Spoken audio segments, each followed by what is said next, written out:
அறந்தாங்கியில் இந்து முன்னணி சார்பாக விநாயகர் சதுர்த்தியை முன்னிட்டு விநாயகர் ஊர்வலம் நிகழ்ச்சி நடைபெற்றது. இந்த நிகழ்ச்சியில் தமிழர் தேசம் கட்சி தலைவர் கே செல்வகுமார் கலந்து கொண்டு தொடங்கி வைத்தார். புதுக்கோட்டை மாவட்டம் அறந்தாங்கியில் இந்து முன்னணி சார்பாக விநாயகர் சதுர்த்தியை முன்னிட்டு விநாயகர் ஊர்வலம் நிகழ்ச்சி நடைபெற்றது. இந்த நிகழ்ச்சியில் தமிழர் தேசம் கட்சி தலைவர் கே செல்வகுமார் கலந்து கொண்டு தொடங்கி வைத்தார். இந்த நிகழ்ச்சியானது அறந்தாங்கி வடகரை முருகன் கோவிலில் தொடங்கி அறந்தாங்கி முக்கிய நகர் வீதிகளில் ஊர்வலமாக புறப்பட்டது. இந்த நிகழ்ச்சியில் புதுக்கோட்டை தெற்கு மாவட்ட செயலாளர் ஜெகதீசன் மற்றும் அறந்தாங்கி தெற்கு ஒன்றிய செயலாளர் பல சக்திவேல் மற்றும் நகர பொதுச் செயலாளர் ஆதிசேசன் மற்றும் தமிழர் தேசம் கட்சி மாவட்ட செயலாளர் பட்டாங்காடு விஜயகுமார் மற்றும் அஸ்வினி சரவணன், இளங்கோவன் மற்றும் பாரதிய ஜனதா கட்சி, தமிழர் தேசம் கட்சி மற்றும் இந்து முன்னணி கட்சியினர் ஏராளமானோர் கலந்து கொண்டனர். இந்த ஊர்வலத்தில் 100க்கும் மேற்பட்ட போலீசார் பாதுகாப்பு பணியில் ஈடுபட்டனர்.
ஓகே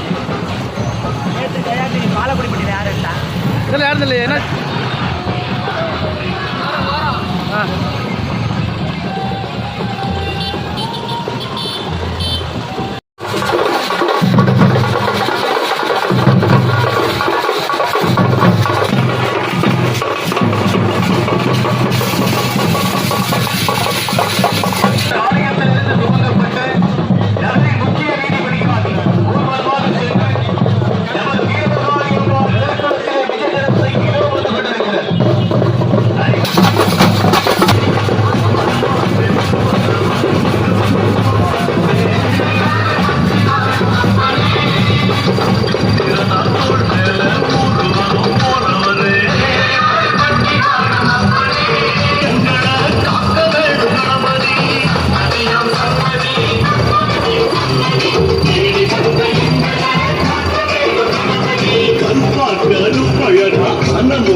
சுறுப்பா நல்ல வழி காட்டிடப்போ